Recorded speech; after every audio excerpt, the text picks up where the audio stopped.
and UK at State House Entebbe. During the meeting, President and the delegation members discussed how well projects can be financed in Uganda. The President thanked the bank for supporting the infrastructure in the country, but requested them to also put emphasis on the issue of wealth creation because it will expand productivity. President Museveni also informed the delegation that Uganda is now targeting an economy of $500 billion in the near future. Furthermore, President Museveni requested the delegation to bring in more foreign investors to the country to invest in various sectors of the economy. Farouk Mohammed, the Managing Director of Global Head of Structured Export Finance at Standard Chartered Bank, thanked the President for creating an enabling environment that has allowed them to finance various projects in the country.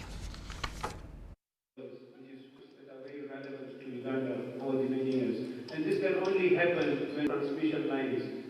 The total value of that question can be up to governments.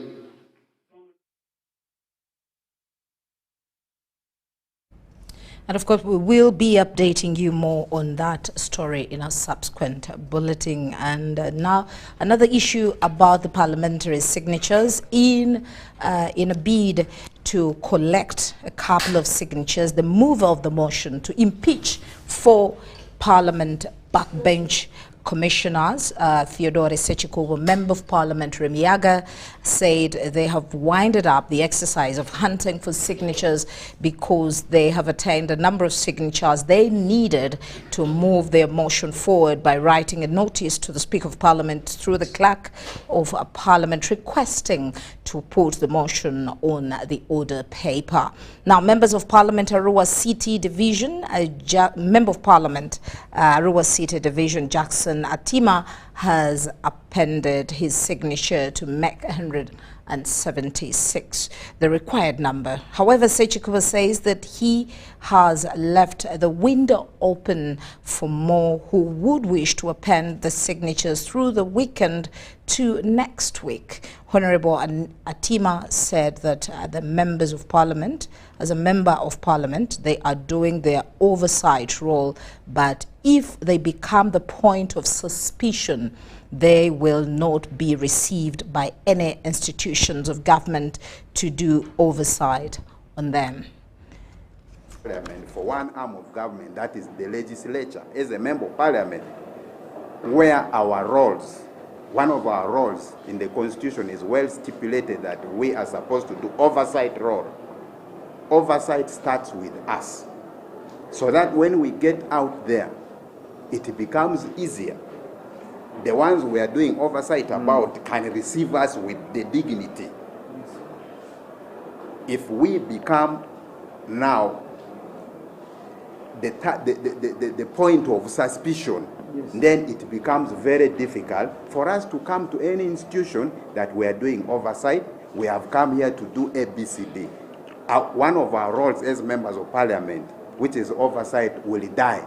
Then already the one arm of government, that one oven, has collapsed. Roadblocks before you reach Parliament in the name of corruption. So I thank you, Honorable, for standing up and for being counted and for always being there with us in this fight. I welcome you to address the country. Thank you, dear country. Of 1,000 miles journey. And this victory is not only for members of Parliament, but it's even a victory for those who elected us to represent them in Parliament. There are so many members who shied away. They thought that, in the beginning, they thought that Honorable Sechikubo would not finish up with what he had started. I was among those members. I told him, frankly, that I never believed in him as an individual, but I believed in the cause he was leading. Parliament will appreciate even those who never penned their signatures, because this is non-partisan. And as a member of Parliament, I think Honorable Sechikubo and others, we need to appreciate you for the work you started on. We are doubting. Sign that indicates that all people in this Parliament, regardless of their political affiliations, they are against corruption. We are not witch hunting individuals. No, we are looking for accountability because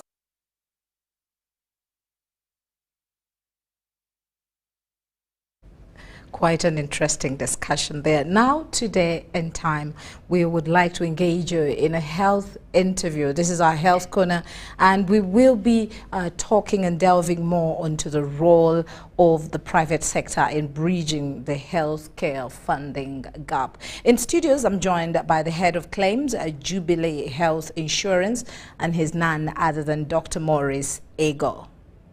Thank you so much for joining us. Thank you. Yeah, I understand you're a pediatrician. No, I'm not a pediatrician. You're not? Yeah. You're denying? Thank you so much for joining us. Okay, the role of the private sector in bridging health care funding gap. What is this about? So thank you so much, Patricia, and thank you for the invitation to UBC. So as healthcare players, private healthcare players, there's a very big role that we have to play, especially in making sure that we have access to quality health care for the population. And so for us, we come from the side of insurance. So what that means is that we are able to fund the healthcare needs of a section of the population. So our role as insurers is to make sure that our people or our clients are able to access quality health care through the different policies that we have available for them. So we can bridge that gap through the funding models that we have as insurers. Okay, so basically as health insurance providers or insurance providers, and then quotes the health department, you step into this game to bridge the gap of healthcare funding. So is this specifically for the whole mass market, or it's specifically for a different group? Yeah, so insurance is available for everyone in the country. The last census that we had gave us a population of 47%. And when you look at the statistics for health insurance in the country now, we have about 1% of the population having access to healthcare insurance. So what that means is that we have a very big opportunity as insurers, but also there's a big percentage of the population that can benefit from health insurance. You see, we have a lot of people who may need quality health care, who may need to access certain doctors, who may even need referrals out of the country, but they cannot afford that. So what happens is, as insurers, we're able to support that need that is there, but also we're able to provide different options for the population out there to be able to access quality health care when they purchase some of the policies that we have. So what's the criteria? So there's no particular criteria for accessing health insurance. So anyone who is Ugandan, who may not be Ugandan, can purchase a policy. No, why am I asking criteria is that does anyone qualify? If I come with 10,000 shillings, can I qualify for health insurance? So how we look at the different policies that we have let me speak for Jubilee Health Insurance, because it's the one I represent. So we have different packages that we've developed that have different amounts that you can use to purchase. So I'll give you an example. Last week, we launched the J Junior medical policy, and this covers children specifically because we have a need, and our children's needs are very unique. So this covers children between 0 to 17 years. Okay. But then for as low as 1 million Uganda shillings, you can purchase a policy with us under the J Junior, and then the benefits in that policy are numerous. So you're able to cover your chronic conditions, so children who may have epilepsy, children who may have asthma, children who could have diabetes, and even when you need referrals out of the country, we're able to support you on that. So this 1 million is on a monthly basis? No, it's a one-time payment that covers the whole year. Okay. Okay. So the concept of insurance is to be able to support you when you least expect it. So if you need a surgery that is 50 million Uganda shillings, you may not have the cash now. True. But if you've made your payment premium of 1 million Uganda shillings, the insurer can be able to cover that surgery for you. Okay. So it's able to support you in your hour of need, when you need that surgery, when you need that referral abroad, when you need that medication. That But then this life-saving. money is refundable. This money is not refundable. That's not so. Quite interesting. So when you pay a premium, it helps the insurer to support you in case you need the service. But of course, a year can elapse without you getting sick. Yes. And then also that's another benefit on your side. Okay, I would want to, as a country, Uganda, we do prioritize health reforms a lot. Even when you look at the budget allocation, you see that the health sector has been, really prioritized in the areas of the facilitation. But don't you think that there should be a specific facility for the young ones? Because now it looks like you people are coming up with a small policy for the little ones. So don't you think that probably there should be a specific facility to cater for the kinder health services? So children have very unique healthcare needs. So if you've been to a hospital with children, you'll notice that the children will run all over the place. True. The children will need the play area. The children could need adults to attend to them. But even things as simple as chairs where they sit on could be different. If they're going to theater, the beds are smaller.